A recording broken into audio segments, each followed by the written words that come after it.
Hey everyone, today we're about to transform the humble meatloaf dinner into a feast fit for royalty.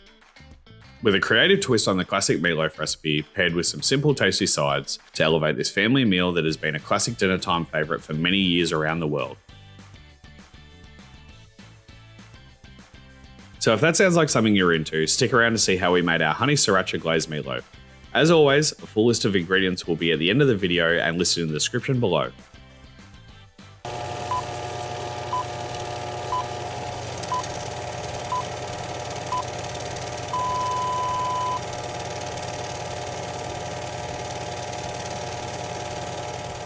For our Honey Sriracha Glazed Meatloaf, you can see that we have mostly simple pantry staples, nothing too out of the ordinary, making this dish cost effective and delicious. Before we get going, preheat your oven to 200 degrees Celsius or 400 Fahrenheit. Let's get to work.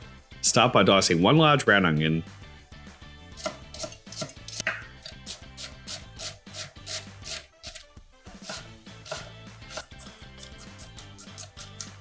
three cloves of garlic and one red capsicum.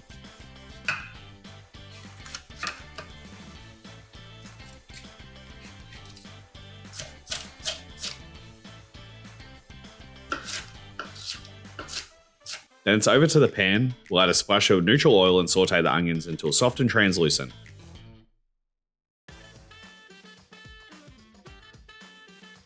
Then in goes the garlic and capsicum.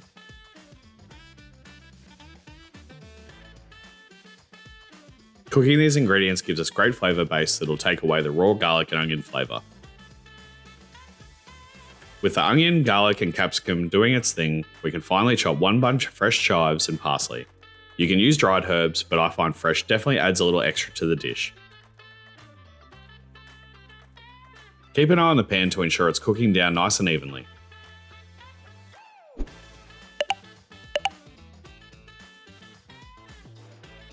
Keep cooking until it's starting to form a little colour.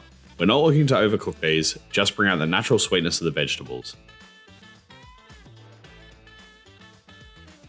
And that looks about right, so I'll take them off the heat and set them aside.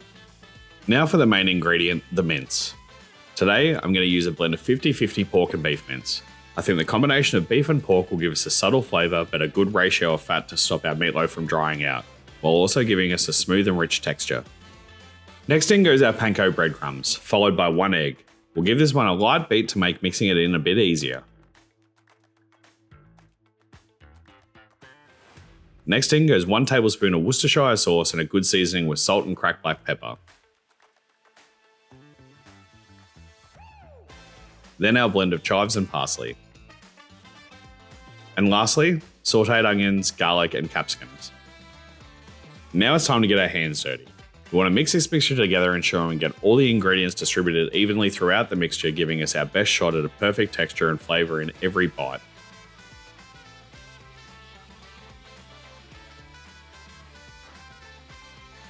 I'll mix this until the mixture becomes tacky.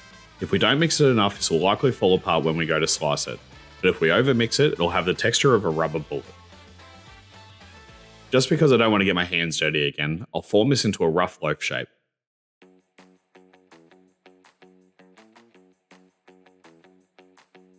And then into our loaf tray we go. We'll lightly press the mixture down with a spatula to ensure we have an even shaped meatloaf with no air pockets. We'll set this one aside while we start working on our glaze. And into a mixing bowl goes a 1/4 cup of honey, 2 tablespoons of sriracha sauce, 1 tablespoon of dead horse, 1 teaspoon of garlic powder, 1 tablespoon of soy sauce. Give this one a quick mix to bring the sticky glaze together. The secret to elevating this meatloaf lies in the glaze. It's sweet, spicy, and it's going to take our meatloaf to the next level. Generously spoon half the honey and sriracha glaze over the top of the meatloaf, giving the pan a little shake to ensure we have even coverage over the top. And into the oven we go. I'm going to give this one about 15 to 20 minutes. While that's in the oven doing its thing, we'll get to work on our sides. In a large saucepan, bring 4 cups of chicken stock to a boil over medium-high heat.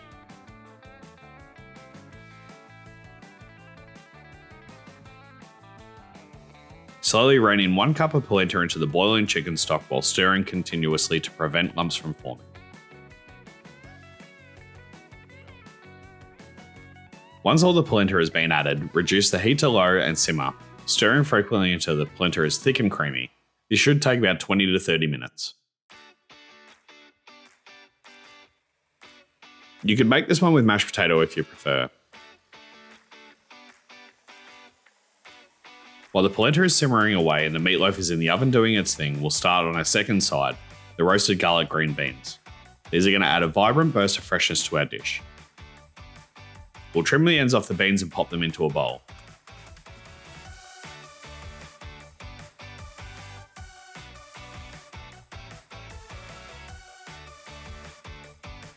And then finally chop some garlic cloves.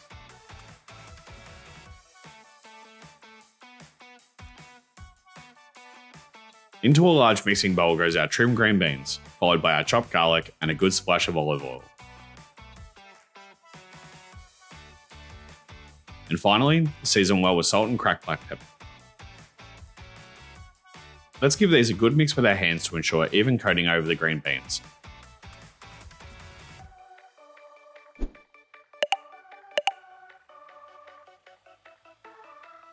Before spreading them evenly over a lined baking tray, setting them aside.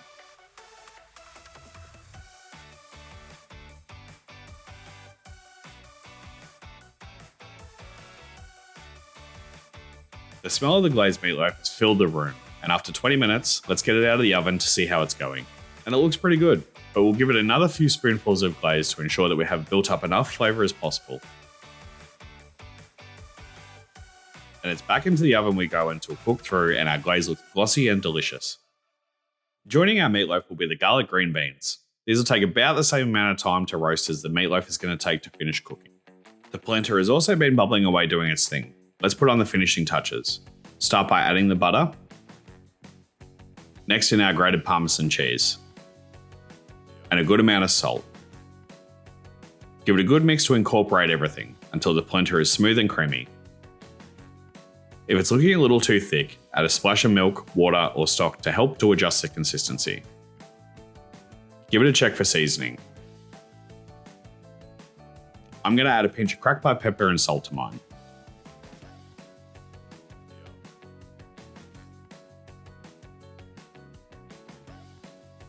Let's check on the meatloaf and roasted garlic green beans.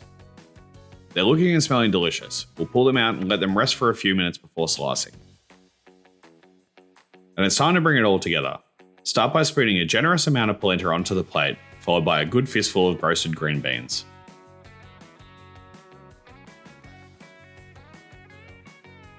Pop a couple of healthy slices of meatloaf on top, followed by a good drizzle of our reserve glaze.